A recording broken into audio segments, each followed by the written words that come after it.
নিজের রুমে লুঙ্গি পরে চিল্লিয়ে চিল্লিয়ে গান করছিলাম, আর সাথে ফ্রিতে ডান্স। কিন্তু আমার আম্মুর হাসির শব্দ শুনে সব মাটি হয়ে গেল। আম্মুর হাসি শুনে দরজা দিকে তাকিয়ে দেখি আম্মু হাসতে হাসতে একদম লুটোপুটি খাচ্ছে।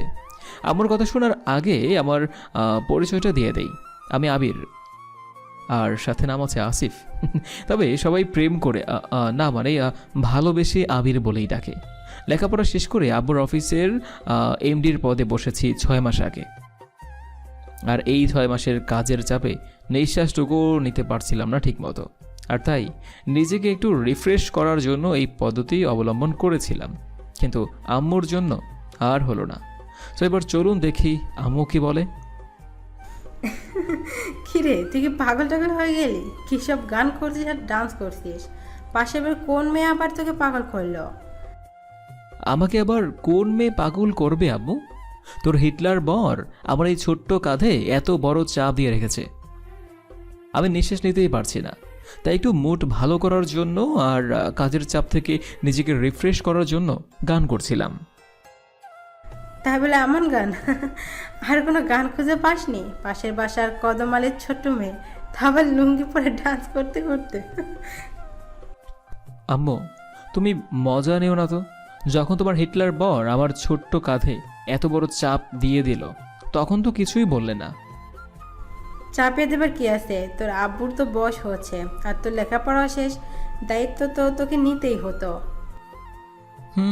সেটা তো হতোই, কিন্তু আমি কোথায় ভেবেছিলাম লেখাপড়া শেষ হয়েছে একটু ঘুরে কাটাবো।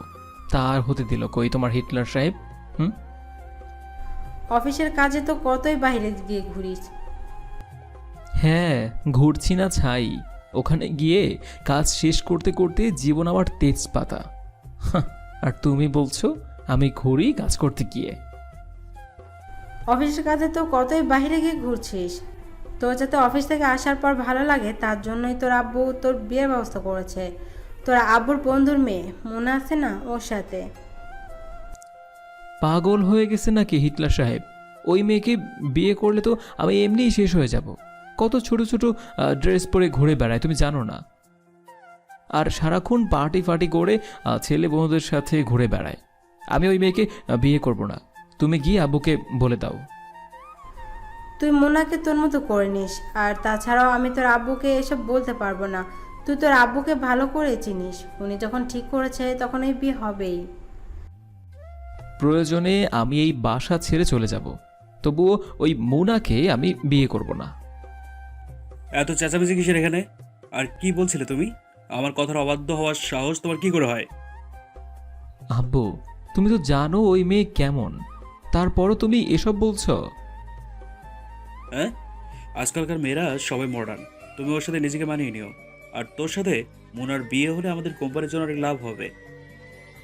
মুনার বাবা তার শেয়ার আর ডিল সব আমাদের দেবে। তুমি এই বিয়ে করছো মানে করছো। আমি আর কোনো কথা শুনতে চাই না এই নিয়ে। আর কাল মুনা তোমার সাথে মিট করবে আমাদের অফিসের পাশের রেস্টুরেন্টে, ঠিক বিকেল 4টায়। 1 সেকেন্ডও যেন লেট না হয়। বলেই আব্বু চলে যায়। আমি অসহায় দৃষ্টিতে আম্মুর দিকে তাকিয়ে আছি। আম্মু এসে আমাকে বুকে জড়িয়ে ধরে। দেখেছো আম্মু, আব্বু আমার বিয়ে নিয়েও বিজনেস করছে। আমি কি বলবো বাবা, বল তুই। আমার কোনো কথা কি তোর আব্বু শুনে? এই বিয়ে হলে আমার জীবনটা একদম নরক হয়ে যাবে। দেখা করলে বিয়ে হয়ে যাবে কে বলেছে তোকে? তুই দেখা কর, পরে কি হয় না হয় দেখা যাবে। বলেই আম্মু চলে যায়। আমি মন খারাপ করে বেডে বসে থাকি। আব্বু যাই বলুক না কেন, আমি এই বিয়ে করব না। প্রয়োজনে বাসা থেকে পালাবো। এই বুড়ি, তুমি সারাক্ষণ বিয়ে নিয়ে এত প্যান প্যান করো কেন? আমার বিয়ে হয়ে গেলে তোমাকে দেখবে কে? আমার জন্য তুই বিয়ে করবি না? তোর তো বিয়ের বয়স হয়েছে, আর আমি কতদিন বাঁচবো? আর মরার আগে তোকে সুখে দেখে মরতে চাই। দেখ বুড়ি, তুই যদি আর একবার মরার কথা বলিস তাহলে কিন্তু আমার দু চোখ যেদিকে যায় সেদিকেই চলে যাব। বিয়ে করে ঘর সংসার হলে কি হয় তোর? আমারও তো ইচ্ছা হয় তোর বিয়ে দেখি, তোর বাচ্চা কাচ্চা হবে, তাদের সাথে আমি খেলবো। আর একবার বিয়ে বিয়ে করবি তো তোকে বিয়ে দিয়ে দিব বুড়ি। তোর এত শখ হলে তুই গিয়ে বিয়ে কর। হ্যাঁ, আমার মতো বুড়িকে আর কে বিয়ে করবে?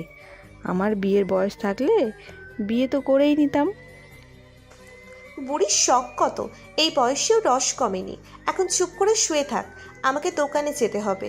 তোর সাথে কথা বললে আমার একটা ফুলও বিক্রি হবে না। বলেই ব্যাগ নিয়ে চলে আসি আমার ছোট্ট ফুলের দোকানে। আমি তাহমিনা, বাবা মাকে হারিয়েছি আমার বয়স যখন 8 বছর।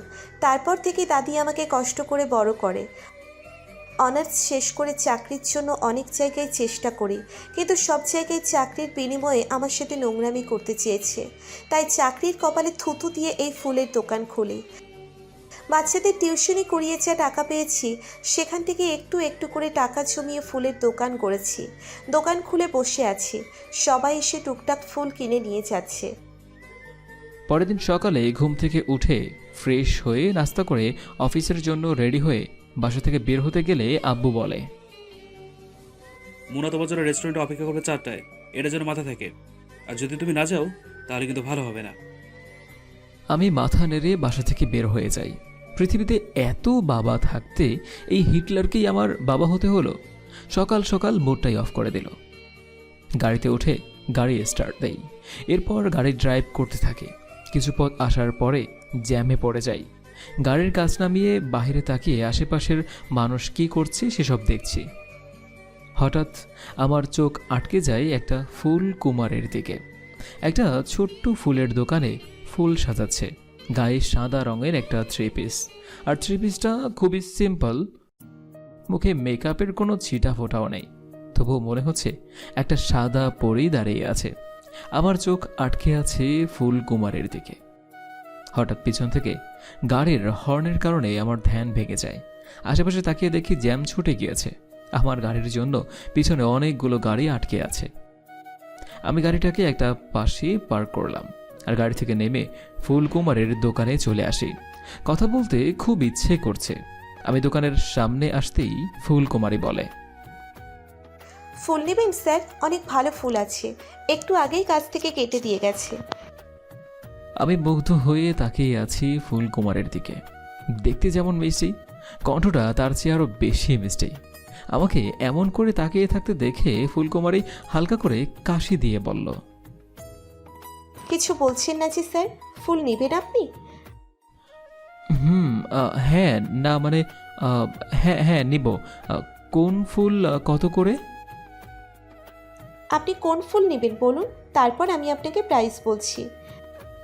অনেকগুলো গোলাপ আর রজনীগন্ধা ফুল দিয়ে একটা তোড়া বানিয়ে দাও। না, একটা না, 3টা দাও। আপনি একটু অপেক্ষা করুন স্যার, আমি এক্ষুনি আপনাকে তোড়া বানিয়ে দিচ্ছি। সমস্যা নেই, তোমার যত সময় লাগে তুমি নাও, আমার তাড়াহুড়ো নেই। আমি ঠিক আছে বলে গোলাপ আর রজনীগন্ধার তোড়া বানাতে থাকি। মাঝে মাঝে আজ চোখে লোকটার দিকে তাকিয়ে দেখি আমার দিকেই এক দৃষ্টিতে তাকিয়ে আছে, চোখের পলকে ফেলছে না। কি আজব লোক রে বাবা, কেমন করে তাকিয়ে আছে, একটু লজ্জা শরম নেই। কিছু সময়ের মধ্যে আমি 3টে ফুলের তোড়া বানিয়ে লোকটার দিকে এগিয়ে দিয়ে বলি, হয়ে গেছে স্যার। এত তাড়াতাড়ি সব হয়ে গেল? ফুল ঠিকঠাকভাবে দিয়েছো তো? স্যার আমি মানুষকে ঠকাই না, আপনি চাইলে ফুল গুনে নিতে পারেন আর দেখতেও পারেন, একটা ফুলেও কোনো দাগ নেই। না থাক, তার প্রয়োজন হবে না। তুমি দেখতে এতটা মিষ্টি, তুমি মিথ্যে বলতেই পারো না। আপনার কথা ঠিক আমি বুঝতে পারলাম না স্যার। কিছু না। আচ্ছা ফুলকুমারী, তোমার নামটা কি জানতে পারি? আমার নাম জেনে কি করবেন স্যার? আপনার তোড়া রেডি, নিয়ে আমার প্রাইসটা আমাকে দিয়ে দিন, আরও কাস্টমার আসবে। নাম কি খাওয়া যায় কিনা চিন্তা করছি। নাম আবার খাওয়া চাই নাকি স্যার? আচ্ছা বলছি, আমার নাম তাহমিনা। খুব সুন্দর নাম তোমার। আমি আবির, সামনেই আমার অফিস। আমি তো এই পথ দিয়ে রোজই আসা যাওয়া করি। তোমাকে তো আগে কখনো দেখিনি। আমি তো রোজই এই দোকান খুলে বসি, আপনি হয়তো খেয়াল করেননি। হতে পারে। আচ্ছা এই নাও তোমার টাকাটা। আর হ্যাঁ, একটা কথা মনে রেখো, নিজেকে লুকিয়ে রেখো। তুমি ভীষণ সুন্দর আর মিষ্টি দেখতে, যে কেউ তোমায় দেখে জ্ঞান হারাতে পারে। পাগল নাকি এই লোক? কী সব বলে গেল। আমি সব কিছু বাদ দিয়ে নিজের কাজে মনোযোগ দিই। ফুলগুলো নিয়ে চলে আসি অফিসে, আর গাড়ির মধ্যেই ফুলগুলো রেখে অফিসের ভিতরে চলে আসি। নিজের চেম্বারে বসে কাজ করতে থাকি। লাঞ্চের পর ম্যানেজার সাহেব এসে বলে যে কালকের মিটিংটা বায়াররা আজকেই করতে চাইছে। আমি সব কিছুর ব্যবস্থা করতে বলি। আর কিছু সময় পর ম্যানেজার সাহেব এসে বলে যে সব রেডি। তারপর আমি উঠে ফাইল নিয়ে চলে আসি মিটিং রুমে। মিটিং শেষ হতে হতে 5টা বেজে যায়। নিজের চেম্বারে এসে বসতেই মোবাইলটা বেজে ওঠে। মোবাইল হাতে নিয়ে দেখি যে আম্মুর কল। সাথে সাথে কল রিসিভ করি। আম্মু বলো। এই ফাজিল, কোথায় তুই? তোর আজকে মোনার সাথে দেখা করার কথা ছিল না? ও সরি আম্মু, আসলে একটা মিটিং ছিল, সেই লাঞ্চ করে ঢুকেছি, এইমাত্র বের হলাম। আমার মাথায় ছিল না। তোর আব্বুর আগে আগুন হয়ে আসছে। মোনার আব্বু কল করে কত কিছু বললো, তাড়াতাড়ি বাসায় আয়। আমি ঠিক আছে বলে সব কিছু গুছিয়ে অফিস থেকে বের হয়ে বাসায় চলে আসি। আসার সময় ফুলকুমারের দোকানটা বন্ধ দেখলাম। আজ আর দেখতে পেলাম না। অতঃপর বাসায় আসতেই আব্বু আমার গালে থাপ্পড় দিয়ে রাগী কণ্ঠে বলে, তোমার কি কোনো বুদ্ধিশুদ্ধি নেই? হ্যাঁ, আমি তোমাকে কালকে বলেছি, এমনকি অফিসে যাওয়ার সময় বলে দিলাম মুনার সাথে দেখা করতে যাওয়ার কথা। আর তুমি কি করলে? তোমার জন্য মুনার আব্বু আমাকে কল করে কতগুলো কথা শোনালো। কি পেয়েছে তুমি? হ্যাঁ, তোমার সাহস কি করে হয় আমার কথার অবাধ্য হওয়ার? তাই বলে তুমি এত বড় ছেলের গায়ে হাত তুলবে? ও কেন যেতে পারেনি আগে সেটা শুনবে তো। কি বলবে? কি বলবে ও? ও কি ভেবেছে ও আমার অবাধ্য হবে আর এই বিয়ে করবে না? আমি বেঁচে থাকতে ওর এই ইচ্ছে কখনো পূর্ণ হবে না। বলে দাও তোমার ছেলেকে আগামী শুক্রবার মোনা আবার ওর সাথে দেখা করতে আসবে একই জায়গায়। এবার যদি ও একই ভুল করে তাহলে আমার থেকে খারাপ আর কেউ হবে না। আমি কিছু না বলে রেগে রুমে চলে আসি।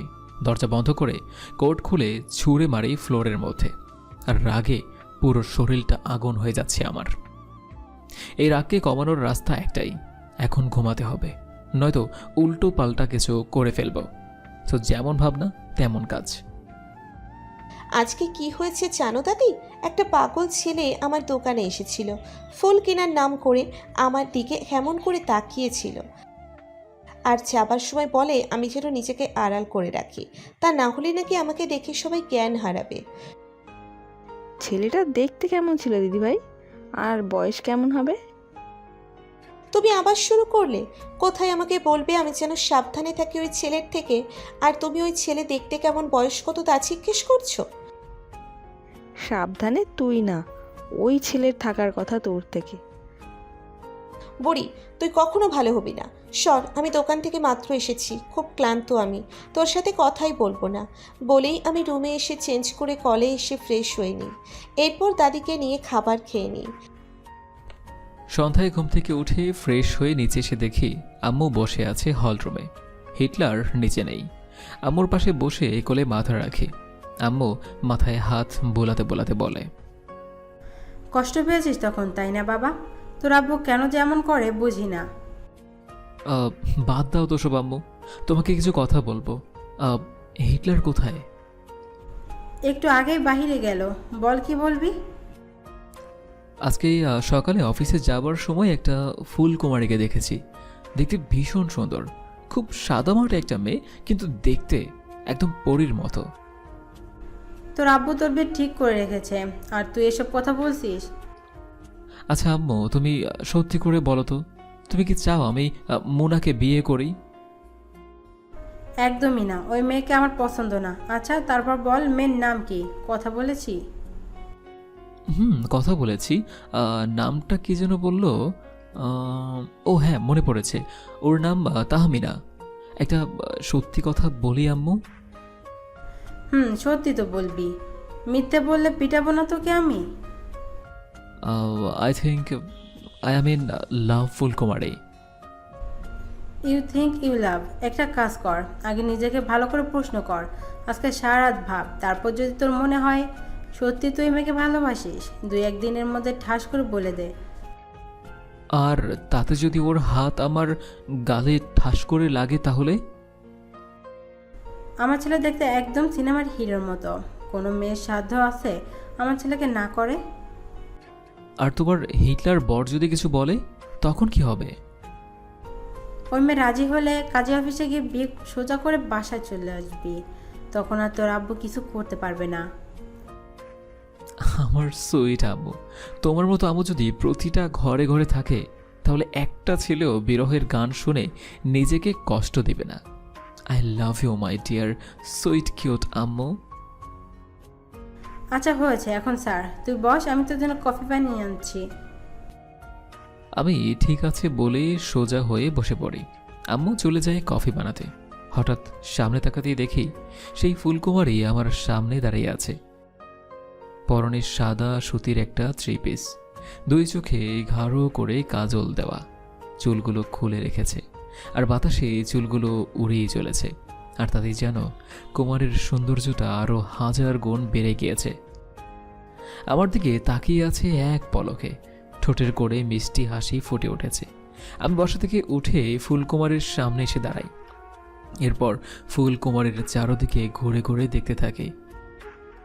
বাতাসে চুলগুলো আমার মুখের ওপর এসে পড়ছে। দুই গালে হাত রেখে যখনই কপালে চুমু দিতে যাব তখন আম্মু বলে, কিরে তুই ওখানে দাঁড়িয়ে চোখ বন্ধ করে কি করছিস আর দেওয়ালে কিস করছিস কেন? পাগল টাগল কি আবার হয়ে গেলি নাকি? আম্মুর কথা শুনে সামনে তাকিয়ে দেখি ফুলকুমারী নেই। আশেপাশে তাকিয়ে কোথাও দেখতে পেলাম না। তার মানে আমি দিনের বেলায় স্বপ্ন দেখছিলাম। ইস, স্বপ্নটা যদি সত্যি হয়ে যেত। আম্মু কফি রেখে হাসতে হাসতে চলে গেল আর আমি মাথা চুলকাতে চুলকাতে সোফায় বসে কফির কাপে চুমুক দেই। আচ্ছা দিদি ভাই, সত্যি করে বল না, কেমন ছিল ওই ছেলেটা? দাদি, তুমি আবার শুরু করেছো? রোজ কত ছেলে কত মেয়ে আমার দোকানে আসে ফুল নিতে। কিন্তু এই ছেলেটা একটু আলাদা, কারণ আমার দিদিভাই হয়তো কখনো আমাকে কোনো ছেলের কথা কয় নাই, আজকেই প্রথমবার কইল। তার মানে ওই ছেলেটা একটু স্পেশাল। ঘোড়ার ডিমের স্পেশাল। খাওয়া শেষ হয়ে গিয়ে ঘুমাবুড়ি বলেই আমি খাওয়া শেষ করে রুমে চলে আসি। শুয়ে চোখ বন্ধ করতেই ওই ছেলেটার মুখটা আর শেষে বলা কথাটা মনে পড়তে থাকে। তুমি ভীষণ সুন্দর, নিজেকে আড়ালে রেখো, নয়তো তোমাকে দেখে সবাই জ্ঞান হারাবে। একা একা হাসতে থাকি। আচ্ছা সত্যিই কি আমি এতটা সুন্দর যতটা ওই ছেলে বলেছে? আমিও নাকি সব ভাবছি। ফুল নিতে এসে কতজন কত কিছু বলে, কিন্তু ভাবনার অবসান ঘটিয়ে ঘুমের দেশে ডুবে যায়। পরের দিন সকালে ঘুম থেকে উঠে ফ্রেশ হয়ে নাস্তা করে নেই। আব্বুর সাথে কোনো কথা হয় না আমার। নাস্তা করে রুমে এসে অফিসের জন্য রেডি হয়ে নেই। অফিসের ব্যাগ নিয়ে রুম থেকে বের হয়ে নিচে আসতেই আব্বু বলে, অফিস শেষ করে মোনার আব্বুর অফিসে গিয়ে তার সাথে দেখা করে আসবে। তোমাকে একটা বক্স দেবে, সেটা নিয়ে তারপর আসবে। আজকে আবার গতকালের মতো ভুলে যেও না। মাথা নেড়ে বাসা থেকে বের হয়ে গাড়িতে উঠে গাড়ি স্টার্ট দিয়ে অফিসের জন্য রওনা দেই। দোকান খুলে বসেছি মাত্র, তখনই গতকালকের সেই ছেলেটা আজকেও আসে। এসেই আমার দিকে তাকিয়ে আছে। কিছু লাগবে স্যার? আমাকে চিনতে পেরেছ? গতকাল এই সময় তোমার থেকে 3টা ফুলের তোড়া নিয়েছিলাম। আমার দোকানে রোজ অনেকেই আসে, কাকে মনে রাখবো স্যার? আরে ওই যে গতকাল তোমার থেকে 3টা ফুলের তোড়া নিলাম, তোমার নাম জিজ্ঞেস করলাম, মনে পড়ছে না তোমার? হ্যাঁ, শেষে যাবার সময় কী সব বলে গেছে। মনে পড়েছে তাহলে? কাল ওই কথাটা এই জন্যই বলেছি। সত্যি বলতে তুমি খুব সুন্দর, আর আমার কথা মনে থাকবে বলেই এই কথাটা বলেছি। এখন কি লাগবে তাই বলুন, আমার কাজ আছে। আচ্ছা একটু ভালো করে কথা বললে কি হয়? আমি কি তোমাকে বিরক্ত করছি? হ্যাঁ না, বিরক্ত কেন করবেন? আসলে আমার তো কাজ আছে তাই। যদি আপনার ফুল লাগে তাহলে বলুন, আমি দিচ্ছি। আজকে 10টা গোলাপ নিব। আমি ঠিক আছে বলে 10টা গোলাপ ফুল দিয়ে আবিরের হাতে দিই। উনি ফুল হাতে নিয়েও আমাকে টাকা দেয়। আমি টাকা বক্সে রেখে ওনার দিকে ঘুরতেই উনি আমার দিকে একটা গোলাপ ফুল এগিয়ে দিয়ে বলে, এই ফুলটা তোমার জন্য আমার পক্ষ থেকে। আরে না না, আমি ফুল দিয়ে কি করব? এটা আমার পক্ষ থেকে তোমার জন্য একটা গিফট। এটা বিক্রি করবে না, বন্ধু মনে করে এটা রেখে দাও। বন্ধু মানে? আপনি আমার বন্ধু হলেন কবে? এই যে এখন থেকেই তুমি আমাকে তোমার বন্ধু হিসেবে মেনে নাও। দেখুন, আপনি বড়লোকের ছেলে আর আমি সামান্য একজন ফুলবালি। এসব বন্ধুত্ব গরিব আর বড়লোকের মধ্যে হয় না। আরে বন্ধুত্ব করার জন্য ধনী গরিব হতে হয় নাকি? বন্ধুত্ব যে কারোর সাথেই হয়ে যায়। এসব কথা গল্পে কিংবা সিনেমায় মানায়। আমি সামান্য একজন ফুলওয়ালি, আর আপনাকে দেখেই বোঝা যায় আপনি অনেক বড় বিজনেসম্যান হবেন। ফুল নিলে নেন স্যার, আমার আরও কাজ আছে। ফুল তো নিলাম, আমার সাথে বন্ধুত্ব করলে কি খুব বেশি ক্ষতি হয়ে যাবে? এসব বন্ধুত্ব আমাকে দিয়ে হবে না। আপনি এখন যান, আমায় আমার কাজ করতে দেন। আমি মন খারাপ করে ফুলের দোকান থেকে চলে আসতে গেলে ফুলকুমারী আমাকে ডাক দেয়। আমি ঘুরে ফুলকুমারীর কাছে আসতেই বলে ওঠে, আচ্ছা, আপনি আমার সাথে কেন বন্ধুত্ব করতে চান? আপনি দেখতে অনেক স্মার্ট আর হ্যান্ডসামও। কত বড় লোকের মেয়েরা হয়তো আপনার সাথে কথা বলা বন্ধুত্ব করার জন্য পাগল হয়ে থাকে, কিন্তু আপনি আমার সাথেই কেন বন্ধুত্ব করতে চাইলেন? বড়লোকদের সাথে বন্ধুত্ব হয় স্বার্থের জন্য, আর সবাইকে চাইলেই বন্ধু করা যায় না। আপনাকে দেখে ভালো মানুষ মনে হয়। আপনার সাথে বন্ধুত্ব করতে সমস্যা নাই। আজ থেকে আমরা বন্ধু। তাহলে কিন্তু এখন থেকে আর আপনি বললে চলবে না, তুমি করে বলতে হবে। বন্ধুকে আপনি বলাটা কেমন দেখায় না? আচ্ছা, তাই বলবো। এখন তাহলে আপনি না মানে তুমি কাজে যাও, আবার পরে কথা হবে। আমি ঠিক আছে বলে হাসি মুখে চলে আসি গাড়ির কাছে। গাড়িতে উঠে গাড়ি স্টার্ট দিয়ে চলে আসি অফিসে। অফিস টাইম শেষ না করে লাঞ্চের টাইমেই চলে আসি ফুলকুমারের দোকানে। এসে দেখি ফুলকুমারী দোকান বন্ধ করছে, আর আমাকে দেখেই বলে উঠল। কি বলল সেটা না হয় পরের পর্বেই বলবো। আজকের মতো এখানেই বিদায় নিচ্ছি। সবাই ভালো থাকুন, সুস্থ থাকুন। আর মাহে রমজানের পরে ঈদ আপনাদের কেমন কাটলো সেটা অবশ্যই কমেন্ট করে জানিয়ে দেবেন। ধন্যবাদ সবাইকে। আল্লাহ হাফিজ। আসসালামু আলাইকুম।